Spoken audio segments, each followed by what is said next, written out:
Today's the feast of Saint Mark, and as we know, he's the author of the second gospel.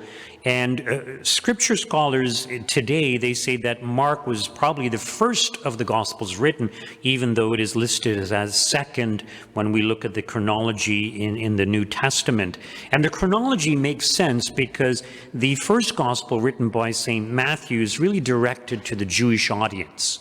St. Mark's gospel is directed primarily to the Roman audience. Now, when I say, the Jewish audience, the Roman audience, it's not that it's not directed towards others, but it seems that there's things there that's clearly for the Roman audience.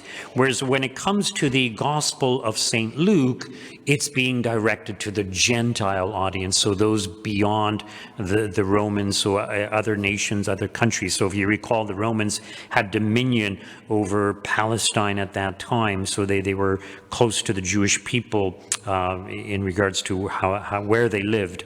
So, and then of course the Gospel of John is intended for the Catholic audience, so it goes much more deeper into understanding our faith. So St. Mark, he was a disciple of St. Peter, but also a disciple of St. Paul. So he would have gained a lot of experience from both of them, a lot of information. And we could say that his gospel is really the teaching of St. Peter. So he's basically transmitting what St. Peter was teaching. And notice in today's first reading from the letter of Peter, there is the mention of Mark at the end of it. But I wanted to focus on how St. Peter is encouraging everyone to be humble. So, beloved, all of you must clothe yourselves with humility. And then it goes on to talk about that and how when we are humble, we will be exalted. God will exalt us when we are humble, similar to Our Lady's Magnificat. And humility, spiritual authors point out that humility, it's not the greatest virtue. Charity is the greatest virtue, but it's the most necessary virtue. Because if we lack humility, it means we lack all the other virtues. Now, what exactly is true humility? So true humility is associated with honesty. And a person who's humble, they're honest enough to acknowledge and also to recognize their own sinfulness.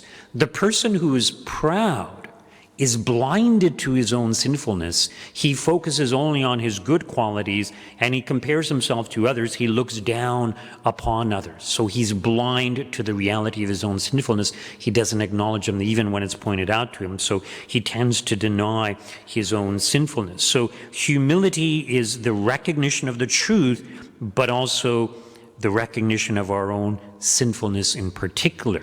And it's not the attitude of self-contempt, but rather the acknowledgement that, okay, I'm not deserving of anything. Everything is a gift.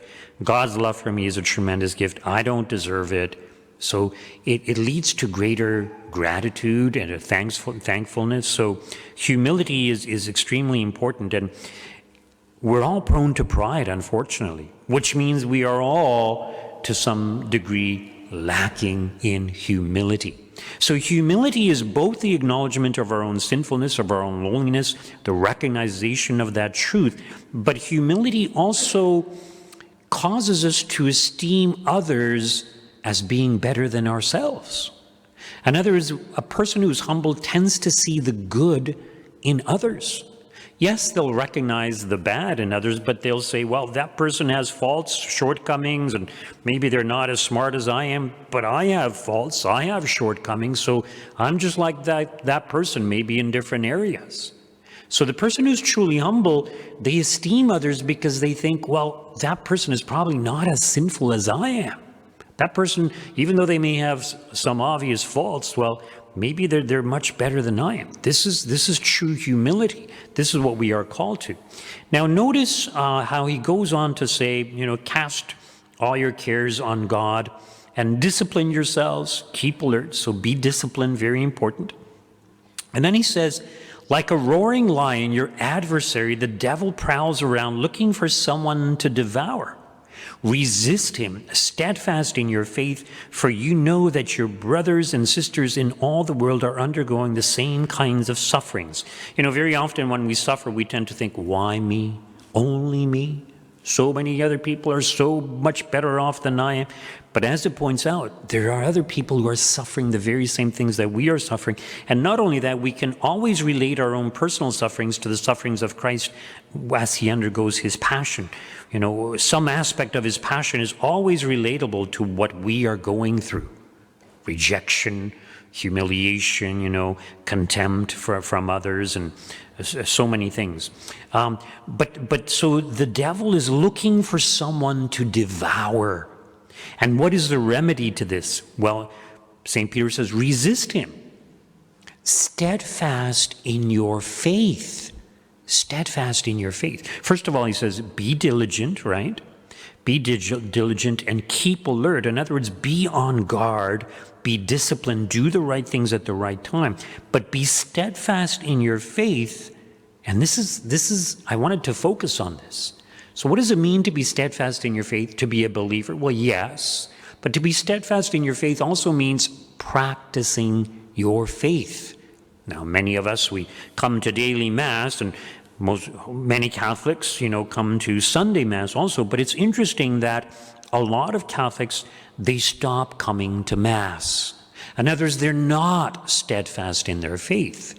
And you see, this is a key victory for Satan. Now, some of these people who don't come to Mass, they may not be committing any other mortal sin, but simply missing Sunday Mass is a mortal sin. So you see, the devil is very crafty. If he can get a Catholic to stop coming to Mass, he's already got them. Because in other words, those people are saying, well, my relationship with Christ, it's not that important. Sleeping in on Sunday or going shopping or whatever it may be on Sunday is more important than me receiving Jesus in Holy Communion. This is the attitude they have. So it's a kind of turning their back on Christ. And yes, it's true that those individuals who no longer come to Mass, in many ways they're more prone to temptations from the devil, but the devil doesn't need to bother with them because he's already got them. But you see, I focus on this because this is so crucial in our time, because so many Catholics today don't come to Mass, to Sunday Mass. So I mentioned, just the other day, a statistic in Italy, only 10% of Catholics in Italy actually go to Mass on Sundays. Now, I don't know what the numbers are here, the figure, but I think it's less than 30%. And I mentioned before that 10 years ago in the Archdiocese of Toronto, every year we do a head count. So 10 years ago, there were 300,000 Catholics going to Mass on Sundays. But last year, it was only 200,000. So in other words, it's dropped by 100,000. And at the same time, many immigrants have come and, started coming. So it's really actually more than 100,000 that we've lost in a very short time, 10 years. And that trend is continuing. So why is this happening? Well, partially because they don't know their faith, but also because they're being so influenced by the media. And the media, as I mentioned before, is extremely influential. So we need to fight against this. And the only way we can fight against this is by proclaiming the truth to them, calling them back to church. If it's not us who reach out to them, who will? And this theme of evangelization is very appropriate on the feast day of St. Mark. And, at the end of today's gospel reading, or partway through, it mentions, these signs will accompany those who believe. They will cast out demons, speak in new tongues, pick up snakes in their hands, and nothing will hurt them. If they lay their hands on the sick, they will recover. And, some non-Catholic Christians, they say, oh, miracles, they only happen when there's, something new, or like Pentecost, or some presence of someone holy like Christ. But as Catholics, we believe that miracles happen in every age, and they happen to a great extent, to a great degree. So and then at the end of today's gospel reading, it mentions that the signs they worked confirmed, so the Lord worked with them and confirmed the message by the signs that accompanied it, the miracles that accompanied it. So yes, other non-Catholic Christians can claim they have miracles in their church, sure, but we have way more. They might claim they have holy individuals. Well, we have way more. We've got way more saints who are far more outstanding in holiness, and their influence in the world has had a far greater impact. You know, people like Mother Teresa of Calcutta, St. Anthony of Padua, St. Francis of Assisi. We can go on and on. St. Padre Pio. Right? So even John Paul II, right? So we've got great saints, but we've also got a lot of miracles. Every time someone is declared a blessed or a saint, there has to be an authentic miracle. And think, for example, of the apparitions of Our Lady in Lourdes. Thousands of miracles have taken place at Lourdes, at the place of the apparitions. Thousands. And here, you know, not too far from us in Montreal, with St. André Bessette and his devotion to St. Joseph, thousands of miracles took place through St. André Bessette and his devotion to St. Paul. This is like unheard of in any other Christian denomination, and certainly in any other religion. So we have the signs to accompany the truths of the Catholic Church. But all that is needed on our part is we have to evangelize. And this is what, you know, our Lord is telling his apostles, you know, go out and proclaim the good news to the whole creation, to everyone. And this is the message that St. Mark wrote, conveying to us that we need to do this too, not just the apostles, not just the direct disciples, not just priests, but every single Catholic has this duty, has this obligation to share the faith with others. What is the consequence of our not sharing the faith? You know, there's that saying, you know, all that is required for evil to flourish is for a few good men to do nothing. Well, we are those few good men. What are we going to do to oppose these things? You know, we have the March for Life coming up in Ottawa, you know.